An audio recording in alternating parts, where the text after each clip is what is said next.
Hey everyone, this is Cameron from Renegade Animation on renegadepopculture.com. If you like what we do, please give us a like, a follow, and a rating, or wherever you listen to us, whether it's Apple Podcast or wherever. We are everywhere. And if you can, share out our episodes, and if you want to, consider supporting our Patreon. That way we can keep doing what we love, and that's talking about the wild world of animation. And now, on with the show. What's going on, everyone? Welcome to another episode of Renegade Animation on the Renegade Pop Culture Podcast Network. My name is Mike. I'll be your host this evening. Joining me, as always, is the animation guru himself, Cameron. Howdy, howdy. And today we're taking you all around the world of animation. First, we've got a review for a new Cloverworks movie, Trapezium. And then we've got Lego Star Wars Rebuild the Galaxy and Suicide Squad Isekai. But first, this is just your friendly reminder that as of this recording, the AMPTP and the Animation Guild are heading back to the negotiating table. So let's wish them all the best of luck and hope that they finally get a new deal. Let's hope so. And once again, strikes are a last resort. We want them to get the deal that they want and that they should get. Strikes are last resorts. Now then, let's talk about an animated film I highly doubt no one is going to see because it's only playing for one night. Let's talk about Trapezium, which is based off of the book of the same name by the author Kazumi Takayama, who was herself an ex-idol. The film is directed by Masahiro Shinohara, written by Yuno Kakihara, and produced by Cloverworks. We follow a young girl who, while venturing into high school, has a goal of becoming an idol and wanting to form her own idol group. So she heads out and tries to find four specific girls, ones that represent the north, south, east, and west of the Trapezium star cluster. And no, this is not a sci-fi thing. It's just a visual metaphor thing, thematic thing for the overarching movie. This is getting a theatrical release by Crunchyroll for one night, and it is also in collaborations with Aniplex, which means that once this movie hits Blu-ray, it's going to be $60. Oh, those prices.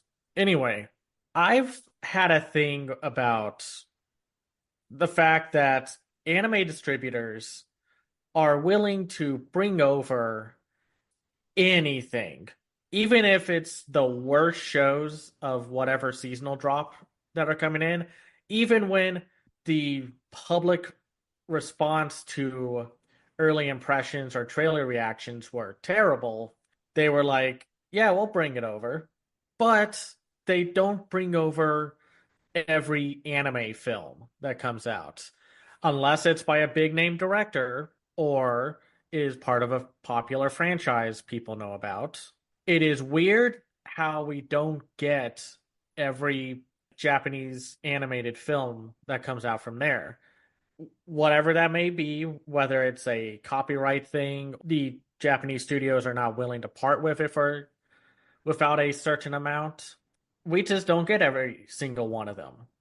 There are at least a few from 2022 and I think one or two from 2023 that we still have yet to get, which I'm sure Crunchyroll is going to be like, oh, by the way, we got these movies and we're dumping them out onto our service. Please pay for Crunchyroll. As they do. And I was really curious about this one. I knew nothing about this movie. I kept getting it confused with another animated film from Japan that was coming out. I forgot the name of it. And I didn't realize until watching it today that this was like a sort of idol film about, like we said, the young girl who wants to become an idol and form an idol group.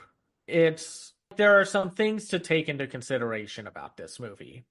When you think of idol shows, you think of like the Love Live franchise, maybe a few random idol anime that come out every single year. Or you think about like the fluff pieces of idol industry propaganda that makes it look like the best thing ever when, well, as we all know, the idol industry isn't so, it's not all glitter is gold, to put it lightly. So the biggest thing I would say about this movie is the idol stuff itself plays kind of second to third fiddle with what the overall movie is actually about. Because we only get like what, one song? One performance, and that's basically it. Because what this movie is about is more the journey that our character takes with forming this band and finding what drives her and what makes her happy. And she thinks making this idol group is happy. But part of like my biggest issues with this movie is the fact that our lead is not very likable. And it's not because she's pretty terrible as the third act of the film ignites. A lot of movies and shows do revel in making the viewers watch these pretty terrible people. And to be fair, her terribleness doesn't come out of the blue, or not fully out of the blue. There are some inklings of how she sees this goal of hers. Because, yeah, when you want to make friends, you want to do it for an emotional bond, to make friends, to make those bonds that last forever. The way our lead goes about it is using these connections as a means to an end. So instead of being like, oh, I want to befriend different girls, she's befriending specific girls that could help her as stepping stones to her main goal, whether her friends want to be part of an idol group or not. The first major red flag is the fact that I don't think at any point she asks them, hey, do you want to be a part of this? She just kind of says, you're a part of this now. Yeah, she takes away every bit of free will. It's like, oh, okay. She is a very manipulative character, and I would be fine with following her if we had some inkling or confirmation of her backstory of why she is so driven like, because it's amazing how terrible she is and how the film kind of calls her out on it, but it's by far and away too little too late when it happens. And when all the girls get back together and they're like, you know what, we'll be friends. This idol thing didn't work out, but it helped us find our means of what we want to do with our lives. I don't believe their friendship. And maybe that's partially the point where they are like not really friends, even though 3 out of 4 of them start to bond with one another way more than our lead does, which is the point because of how the lead does not see their friendship as actual friendship. But it would have been nice to have some scene or some better explanation of why is she like this. Did she fail like an audition and wanted to work her way around the tedious, nonsensical industry? Or what happened exactly? Because you're not really given anything of substance, or at least from what I recall, anything that tells us what's your big problem. I am kind of curious if the book goes into more detail that the film just either didn't have time to explore or, I don't know, just didn't find it necessary, wanted to spend more time with the ensemble instead. Because, yeah, knowing a little bit more about why she is this driven and like maybe even like a flashback to the first time she saw an idol group and said, that, I want to be like that. Just a little bit something to like to make us understand why she is driven the way she is. It's funny because we do get an anime style opening that I guess is supposed to tell us what her deal is. It doesn't do a good job. though. And it makes me like frustrated because these girls, they get a little more development than usual, but I don't really think of them as characters. They have archetypes, which is not the same thing, or it's not usually the same thing. I liked the side characters more. I liked the old men who were asking for help, the castle tours, even though she's used more as a plot device. I liked the handicap girl. Though, I mean, like, yes, realistically, she probably couldn't have been an idol, but the way the movie shifts her into being like, oh, I'm not upset about it anymore. You go be an idol lead character who is the worst. And then we don't see her again. I mean, we do see her near the end, but when they do the time jump at the end, we never see her again. So sorry, magic handicap person. It's weird. It's so weird because the story is good. It talks a bit about the underbelly of the idol industry with moments like, oh yeah, by the way, you, the main character, you are the only one who needs to actually sing. Everyone else will just be dancing and lip syncing. It's like, if you're only going to have one person sing, then why is it a freaking idol group? I know, right? But it doesn't quite go far enough with that, where Oshinoko was running mile-long laps around this movie with that social commentary. But of course, that show had, well, was a show. It had more time to dive into its characters. This movie is 90 minutes, and it seems like they were in a rush to get to certain story beats. And that's a shame because the artists that were working at Cloverworks made this a pretty good looking movie. I mean, it's Cloverworks. They have, for the most part, incredible animation. And you can always tell it's Cloverworks because of the pointed chins. It's just something that is part of their design DNA. If you look through a lot of their other shows, you'll see what I mean. Yep.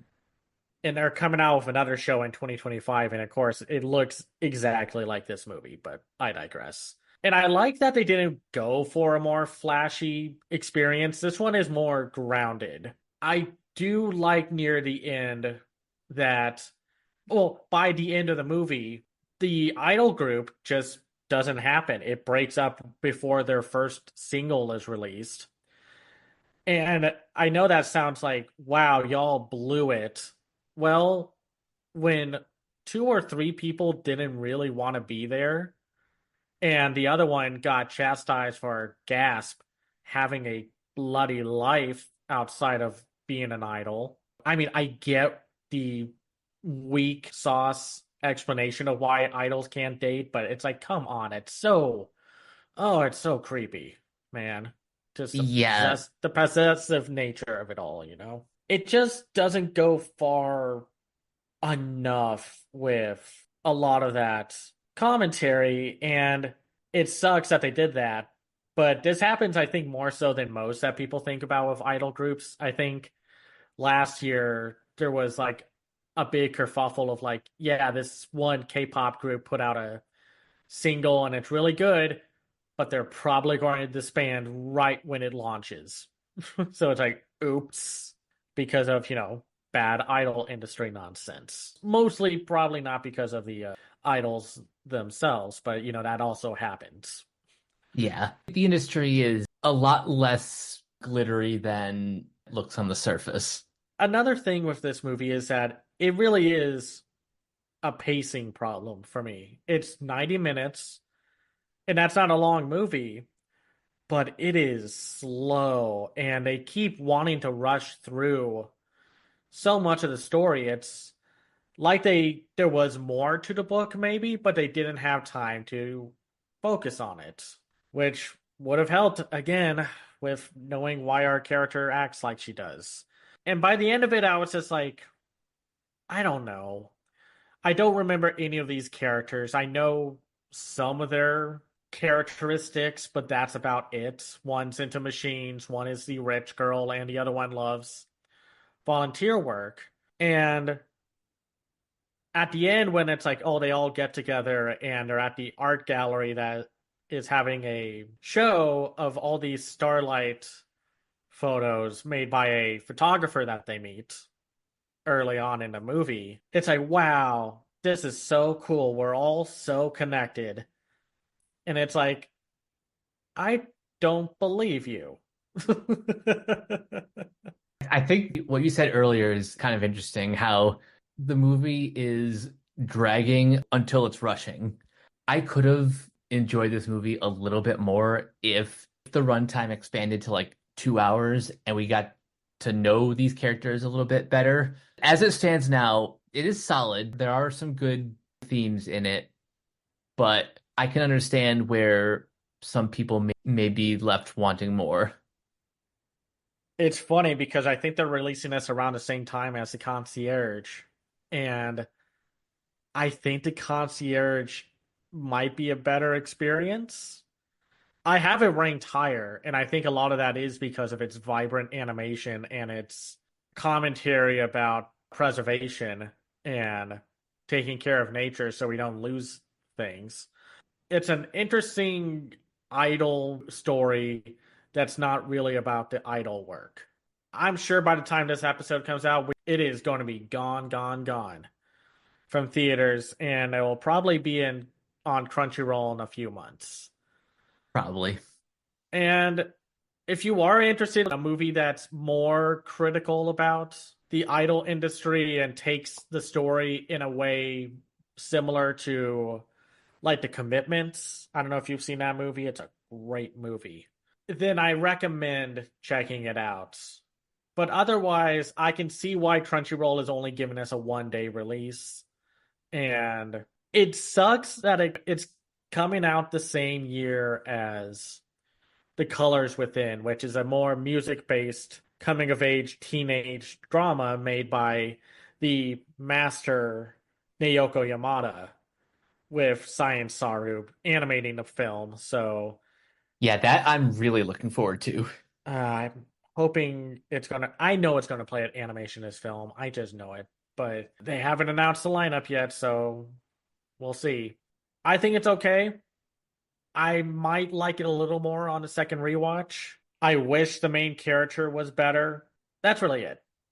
So let's move on to something that honestly surprised me with Lego Star Wars Rebuild the Galaxy. I did not realize that this is the first Lego special thing for Star Wars in 2 years. They were pumping them out like one a year. And then in 2022, they stopped. Or then they put out a summer vacation one. And then we didn't get one in 2023. And then lo and behold, we get this 4 episode limited series. Even though, by the way it ends, it doesn't feel like a limited series. But we'll see how that goes. I was completely caught off guard how much I enjoyed this. Not that it's the best thing ever or anything, but I was entranced and amazed by the animation that they did for the movie, 4 episodes, and the story that they were coming up with. So, Mike, how about you talk a little bit about what this 4 episode limited series is about? So this series follows two nerf herders, Sig Riebling, voiced by Gaten Matarazzo from Stranger Things, and his brother Dev, voiced by Tony Revolori. So after finding an ancient relic that can rewrite reality at will, a boy named Sig seeks out the solution to the changes with the help of an elusive Jedi long forgotten. That's Jedi Bob, or Bobarian Afol, voiced by Bobby Moynihan. And this show was written by Dan Hernandez and Benji Samit, and totally surprised by how much I enjoyed this. Not that I wasn't already enjoying the previous Lego Star Wars specials. It's just I was just completely engaged by the story told in these 4 episodes. I think I was more surprised because I thought the ones that we covered were pretty okay.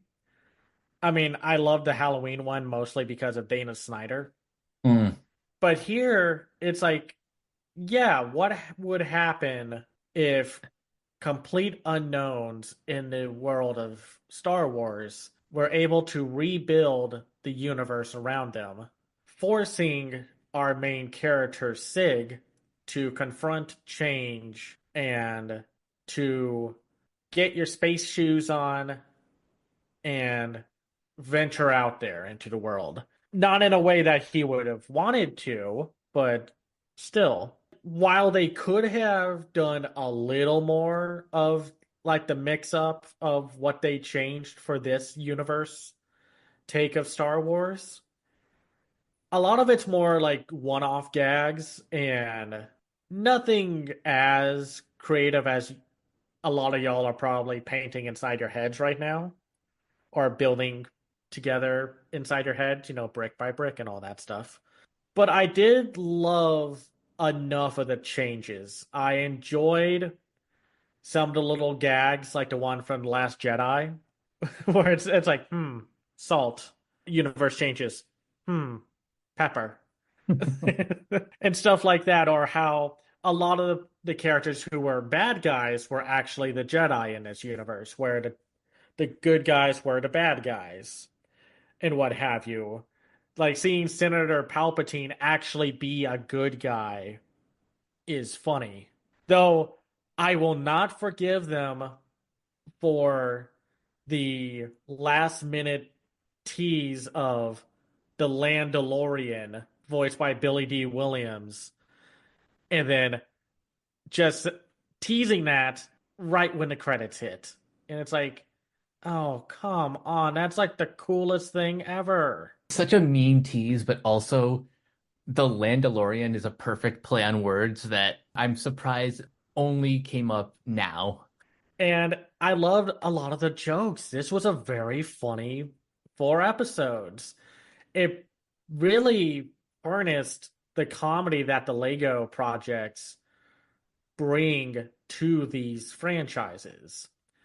Because while they might not all be like great or like A tier, a lot of times these movies and shows or specials can slide in some really good jokes.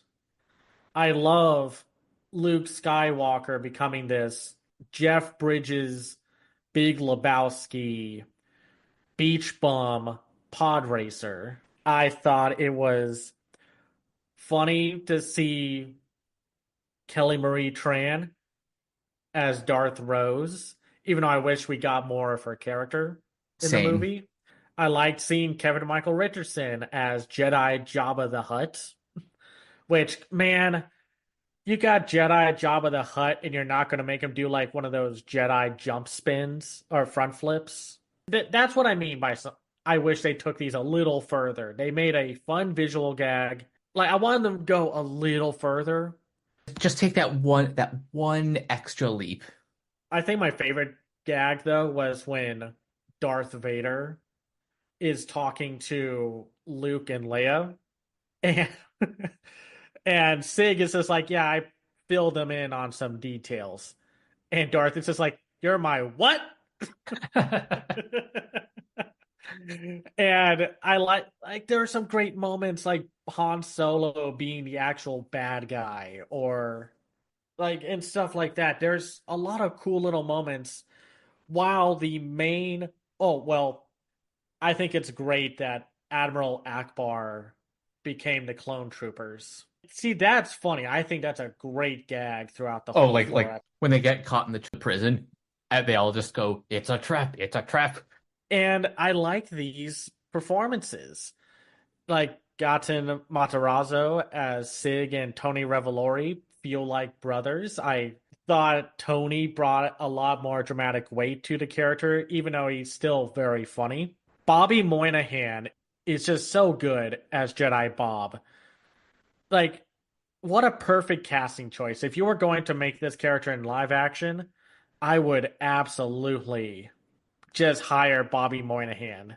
Oh yeah, same. And also because Bobby Moynihan is so good and people aren't hiring him enough. Just hire a man.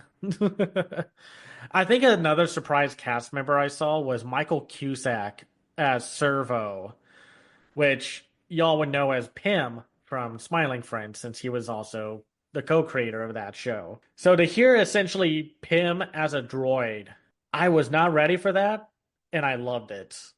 Same. As soon as I heard that accent, I'm like, yep, that's Pim. And he acted exactly like Pym would. It's like, come on, let's go to another adventure in the galaxy. Not thinking, oh boy. And then, of course, there's a whole Darth Jar Jar with Ahmed Best returning. And even though it's such a small gag, I love seeing that because that was always like a gag I've seen from time to time. Like, what if Jar Jar was evil? And now you kind of get a little glimpse of that. We also have like Naomi Aki, D. Bradley Baker, Anthony Daniels, C3PO as a bounty hunter, along with Wicket W. Warwick, is so like I would love to see more of these matchups and such. Even if they were just like a batch of shorts, I would love to see them like that. We also got like Trevor Duvall, Piotr Michael, Helen Sadler, Matt Sloan, Sam Witter, and Matthew Wood. I think what really does pull this through, like to the end, is the drama between Sig and Dev. Yep. That's a very classic Star Wars through line where the rule of two, dark side and light, brother against brother, father against son. These two are great characters and great foils in the overall narrative. I like the overarching story of that change is okay, which is something that Star Wars fans really need to start getting used to, but Seriously. never do. God, I don't think there's a more exhausting fan base outside of animation fans than Star Wars fans. Like, makes you want to slap them with a rolled up newspaper every time the bad eggs rise to the top. But I did like the drama between Sig and Dev. I think the tragedy of it all ends with the two of them, like they're still brothers, but Dev is a Sith Lord. They do separate, and it's sad, and it just results in Sig now having nothing to hold him down or holding him back to venture out there into that world, to explore the unknown, to make new adventures. Which I feel like these 4 episodes were trying to be more commentary about that because of how much Star Wars has been an Ouroboros snake in on of itself at points because of like, oh, we're going to connect this to the original trilogy. We're going to have it take place during the original trilogy. We're going to make references and connections and tie-ins with every single part. And part of me is just like, why don't you just tell us a new story within the Star Wars universe? Take a Fallout approach where Fallout just more or less use the universe to tell their own story without having to adapt the plot or any one plot from the games or whatever. I'm not going to pretend like everything in the old Star Wars expanded universe was great, but a lot of the stuff that people really enjoyed were the stories that didn't really have much to do with just the Skywalker saga.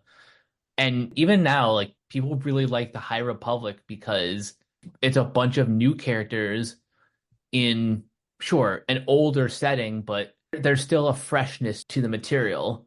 And this had that freshness with like original characters and a Star Wars universe that was rightfully shaken up a bit. I did love all the jabs that be like, hey, nerve hurting is a good profession. Because that was always like the insults and what have you. And how they made actual X Wings literal X Wings. It's really fun to also see the animation for this show because I was expecting them to do the usual Lego CGI thing where they move like normal CGI characters and what have you. No, they instead went with a faux stop motion route. Not to the level and detail of the Animal Logic produced films, but the fact that they were able to either given a bigger budget or more time to do this, I hope they were given time to do this. Once again, support your animation guilds getting a better deal as we record this. The faux stop motion look of everything brought a breath of fresh air to these Lego CGI specials. It was just fun. Good action, good witty banter from everyone.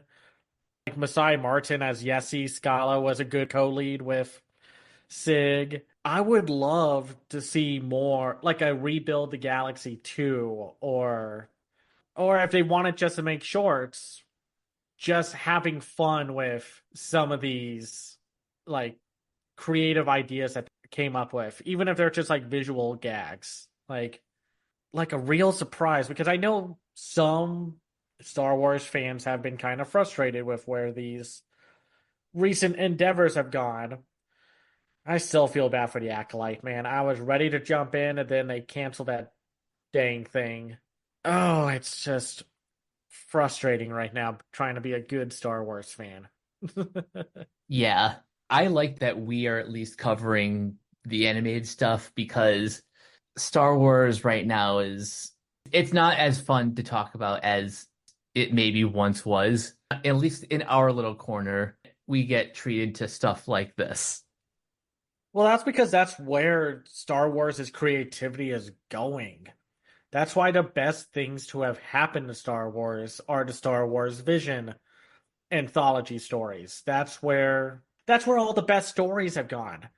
I still think about the second season of Star Wars Visions with some of those shorts. It's like let people who make those shorts make your own shows. And for the love of God, they don't need to cost $200 million a season or an per episode. Yeah, seriously, that is too much. I mean, that's just what's so wrong with Hollywood right now. They're spending so much money and it's driving up costs when they're shoving them onto streaming services with no way to recoup them. It's like, man, it's like that Borderlands movie. Like it recently came out that it ended its theatrical run making only $30 million on a $150 million budget. And I just don't believe that any of that money went into the actual movie. I mean, it looked fine, but it looked so cheap. And I'm not saying the Star Wars shows look cheap at all times or anything like that, but there's something missing or not clicking with, oh, these episodes cost 100 mil. And it's like each. And it's like, okay, where's all that money going? But we can keep looking forward to animated Star Wars things because that's where all the fun stuff has gone, like the Star Wars The Bad Batch and such, which we need to watch and like maybe do an episode on in the future. But do you have anything else to say about Rebuild the Galaxy? The only thing else I have to say is yes, I do think the action in this show was very impressive. I honestly just think out of all the Lego Star Wars stuff we've seen, this might actually be my favorite. Just because A, they had more time. Even though I could have spent like 10 more episodes in this world, I still thoroughly enjoyed the time we got to spend with these characters. And I hope we get like either a second season or just a series of like various shorts because this is honestly where a lot of the creativity of Star Wars is going. And if that just is going to be the case moving forward, then so be it. Yeah, no, exactly. Because outside of Andor, the best drama from Star Wars was like between these two brothers and how Dev is like, we can destroy everything and then build it back to how we want it. Which, like I said, I don't think this show went fully in on toxic fandom, but it kind of partially feels like it's a response to toxic fandom, It definitely feels like it at points. which I think that is the point because Like, y'all, we need Star Wars to keep growing and evolving. We cannot let it be stuck in the past, man. It's like that line from Memoir of a Snail. We love the past. We keep walking back for it when we need to keep moving forward. Snails Exactly. snails don't go over their own trails. So, yeah, I highly recommend it. It's a fun little Star Wars romp, and at the very least, watch it for the voice cast because, again, hire Bobby Moynihan more people.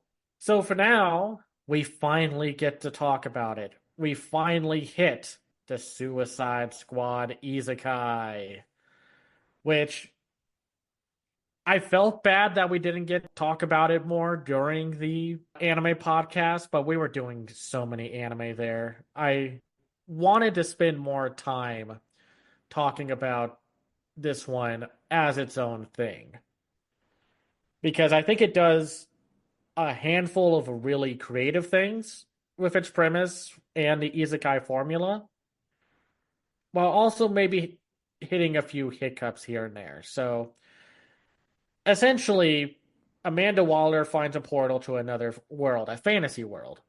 So she sends, her own Suicide Squad to get into that other world to get the resources, find out what happened to the previous squad that went in there, get in, get out. They don't follow her rules, they blow up their heads. So, with our characters, we have Harley Quinn, Deadshot, Peacemaker, Clayface, and King Shark. I will say this before they get to the end with what happens in the final episode, they don't really give these characters isekai power fantasy abilities. Because, they're friggin' super villains. While maybe not all of them having powers, they are way more capable than most isekai leads. I think that's a great starting point for like why this brings a new refreshing change to the isekai formula. Oh yeah. Also the fact that the transportation to another world is more it's more deliberate and not like a reincarnation or they stumbled upon this by accident. No, this is like you're on a mission, you're doing a thing, and you got to get out. Yeah, get in, get out, find out what's going on. And even though I'm kind of sick and tired of seeing some of these characters, like again, it's just overexposure with stuff like Harley Quinn and King Shark and Peacemaker, even though I know why they did it. With the looming release of Peacemaker Season 2, King Shark's new adoration and acclaim from the Suicide Squad movie, and us just getting to see Deadshot again, along with, of course, now, who is probably more of the face of DC recently than most characters, Harley Quinn. I, at the very least, enjoyed the fact that they threw in a different villain with Clayface into the equation. He was probably my favorite character in of the overall team, even though I did like King Shark a lot. King Shark was great, but Clayface in this series is kind of fascinating. First of all, because this is anime, he gets the Bishonen glow up, where he's not just a monster all the time. He actually looks like actor. He's got like special abilities because anime. Well, he gets to keep his clay-like abilities, and sometimes he'll change into his more monstrous form. I liked his more vain, pompous actor persona that they brought to the character. He is fully down with the whole isekai thing and commenting on the tropes and story beats that they are walking through. I liked Peacemaker as more of a straight man to a fault, which makes him kind of clash with Rick. What was his name? Rick Flag. Yep. who is more of Amanda Waller's watchdog. I am, well, for the most part, because we'll talk about this when we talk about the end. I liked that we had a Harley Quinn mostly detached from the Joker for the most part. And I thought they translated her well into anime. It's kind of amazing there hasn't been some kind of announcement of a Harley Quinn anime because I feel like with the visuals of like the Harley Quinn in the Birds of Prey movie on top of the zany aesthetic of anime could make for a fun series. I mean, I know we got the Harley Quinn show and such, but this would be entirely different.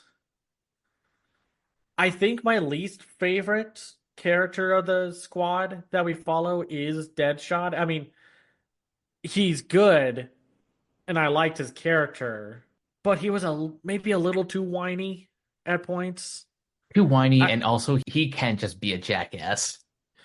it got to be a little much at points, even though I did love the drunken bar fight in I think episode 8 or something, and how everyone ends up as they do and such.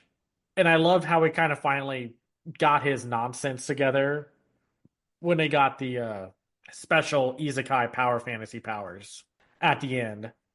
And the animation is very interesting because the most overall animation production was handled by Wit Studios. Though there were so many moments with how the lighting, coloring, and shading was done that made me think Mappa helped out with this. They did do background art for, I think, one or two episodes, but they didn't really do anything animation wise. But by the way, how the characters move in the dynamic action set pieces, it's looked like something Mappa would have done. Even though it's just Wit Studios having a talented team of animators at their place. Wit does have a lot of talented people at that studio, and those action scenes do look incredible, especially episode 10 when they all get the special isekai powers. I mean, I get why they did it at the very end, but I wish they introduced them a little earlier, like early on, but obviously they were pretty capable beforehand. So they needed last minute saves. So I get why they did it at the last minute. But I wanted to see more of those transformation sequences. The Peacemaker one is so funny. Peacemaker was maybe an underrated character in this show. His comedy was great. I loved his plan of I'm going to disguise myself as an elf. And he looks like roided out Fabio, which I think they even make a reference to. And I just love whoever came up with the design choice for King Shark just to wear overalls. Like, no fancy costume or anything, no Aquaman style suit. He's just a big boy wearing his overalls in a fantasy world. With all that said, and like, I enjoyed the introduction of the other villains like Killer Croc, Ratcatcher, Enchantress, and oh, what was his name? The Thinker.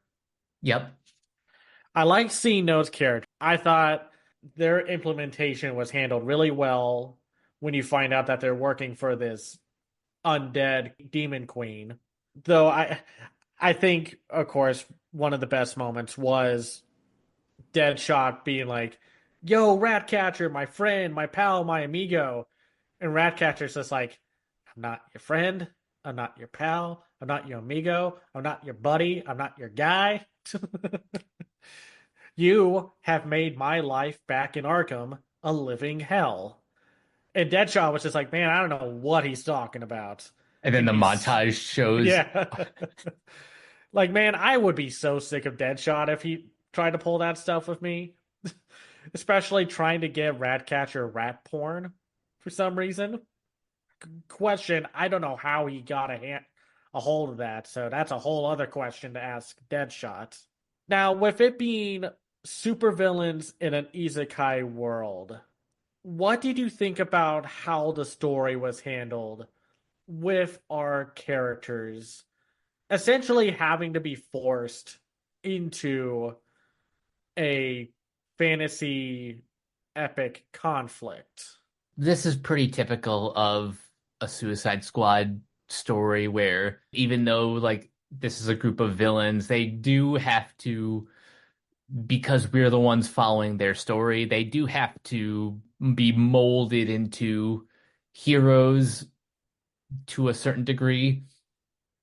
I mean, King Although, Shark was just eating everyone left and right. yeah, I mean, I just love like every once in a while you'll see King Shark with like a limb hanging out of his mouth, or how he just takes out one corrupt politician and just eats him on the spot. love that. But I feel like they did. I mean, I'm not saying this is one of those situations where they were working on their own Isekai and then WB came knocking at their doors. This is very much built from the ground up, a Suicide Squad story that just happens to launch them into a Japanese Isekai world.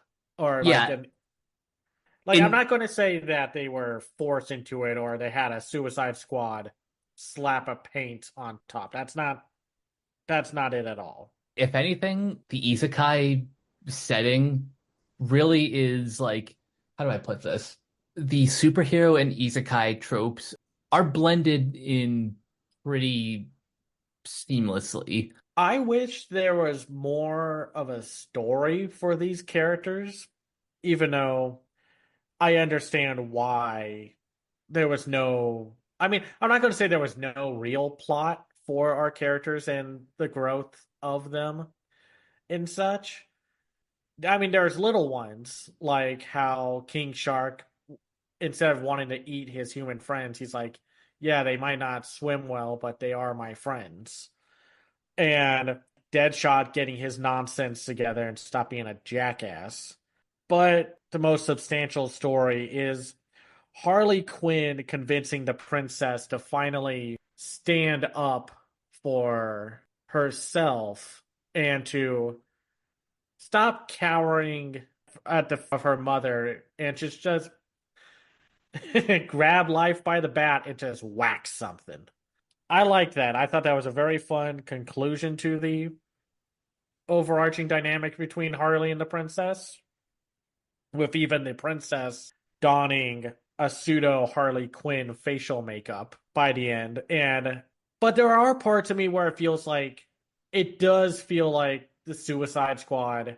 I guess I flip flopped through this the whole day where part of me wanted the story to be a little more substantial than just throwing the Suicide Squad into a fantasy world. But it does play out as a like with enough plot to be entertaining from beginning to end. And I guess for whatever complaints I have for the plot, the team was just like, you know what we're gonna do? We're gonna do one of the most bonkers endings for any anime this year with having Amanda Waller dancing. They must have been having fun with that visual storyboard, like They setting they that had whole. to. Because I don't know how you make that and not have fun. I mean, outside of the whole, anime industry issues. I think sometimes though the story feels like it doesn't quite happen relating to our main characters. Like part of me wonders how much of this would have gone on or gone the way it has if this was just a traditional isekai story and such. That is a fair question, but I don't know how much we're going to give away the ending of the series, but We'll do a spoiler warning at the very end. that honestly recontextualizes almost everything. Yeah, no, very much so because yeah, I think by the end of it, the twist at the end pulls it together, but also makes me a little frustrated with it because there are certain story beats and twists that happen, and our main characters are nowhere to be found or having been like, whoa, we're affected by this new twist. No, it's just like Oh, just another bloody freaking roadblock. I'll say this though, my favorite moment still had to be the shocking death, quote unquote, of Clayface. And I mean spoilers from here on out. I love how serious they take that moment of like, oh man, Amanda Waller is back on her sociopath ways. And then a few minutes later, Clayface is like, what up? What happened? Why y'all freaking out? I mean, like, part of me wonders if Amanda Waller knew that about Clayface, that a bomb in the neck wouldn't have actually affected him. I mean, you feel like with what Amanda Waller knows, she would have known a normal neck bomb wouldn't have worked on him, He can rearrange his his organs. yeah. So part of me is like, Amanda Waller, that's a pretty huge leap in critical thinking to not think, oh, wait, Clayface can do all this. Like, why not make his special bomb like, I don't know, an ice bomb or something that freezes him fully or hardens him to where he can't, be blobbish or whatever. But whatever. They didn't think about that. I'm not saying it's a bad thing. It's just, it's one of those thoughts you have when you start overthinking about elements of this show and its Hmm. premise. Because then, well, let's get into the last episode. Let's get into the twist. So from here on out, spoilers, if you haven't seen the show, it's only 10 episodes. Give it a watch. You can finish it in a day or an afternoon. It's a lot of fun. They're only 30 minutes each. At least watch the bar fight or when Peacemaker finally gets to do what he's known for, being a complete monster sociopath. They find out that the demon queen or undead queen or whatever found a way to take over the kingdom from the inside with the help of the first Suicide Squad that Rick Flag came in with, which was Enchantress, Killer Croc, Ratcatcher, and the Thinker. And by the end of it, they take down the Queen. They save Enchantress. I think Enchantress is the only character from the original squad outside of Rick to make it because Killer Croc dies. Well, I don't know what it is about James Gunn and the current DC universe that just wants to horrifically kill the Thinker, but he keeps dying, man. I don't know. Is he going to be like the new Kenny Oh for jeez. the? And then of course Ratcatcher dies. So by the end of it, they save the kingdom, and Amanda Waller finds out that there was a katana in the fantasy world, which she's like, huh, that's weird because Katana's standing right next to me. So who was this? Only to find out that the Joker, through one point or another, came to this fantasy world, got some magical shape shifting powers, and started all of this conflict just to be the pettiest asshole around because of Amanda Waller taking Harley from him. All of these like potential resources, no, not going to happen. All of this ideas of what they could do with this new world, not going to happen. He decided to pull the pettiest of pettiest moves just for the sake of chaos and to maybe possibly try to get Harley back. Quite the gambit, but it's the Joker. He'll do anything for the love of chaos. It's just funny that like, man, this guy had like a nuclear apocalypse, World War II bunker amount of petty and used it all up in this one gambit just to get back at Amanda Waller. And here's something that I wanted to ask you about. What did you think about the dynamic between Joker and Harley this time? Because we know a lot of people are like, yeah, man, that's the ideal couple. Joker and Harley. It's the most romantic thing in a DC universe. And it's like, bloody yikes if you think that's the most romantic couple in the universe. even in like these in and out of the DC comics and whatever. Here, they made it more romantic. Like they kind of edged out the toxic nature of it. Yes, they did that, and by doing that, they made Joker and Harley equals, which, some people have opinions about that, but I think for this story, it works. I mean, the Joker, for the most part, until we find out that he's the one who decided to be the pettiest of petty people, was like giving Harley through flashbacks, like how they can solve this situation. It was her Isekai power of, wait a minute, Ma Puddin and I did this plan one time and we can do it here because it will just retrofit it into our plan here. It was interesting because most media, recent or not, were all about like, yeah, Joker and Harley was an extremely damaging and toxic relationship. Do not inspire to be them. And it was jarring to say the least. At first, I was okay with it because this was a new take on DC comic characters, but still, I think I was caught off guard by that.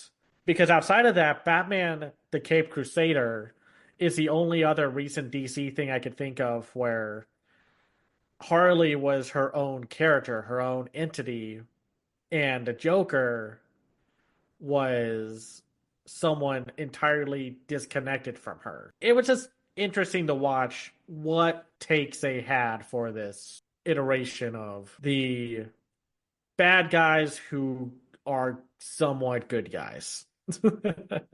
Do appreciate that this show is willing to take these characters in different directions.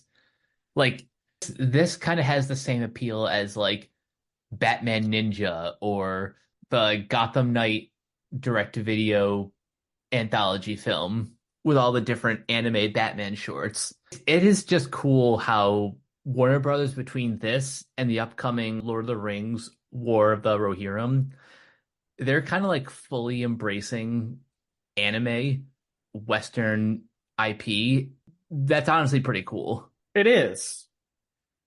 And I don't know if I would want a second season of this, even though the final episode teases that kind of offer of like, we could do this again.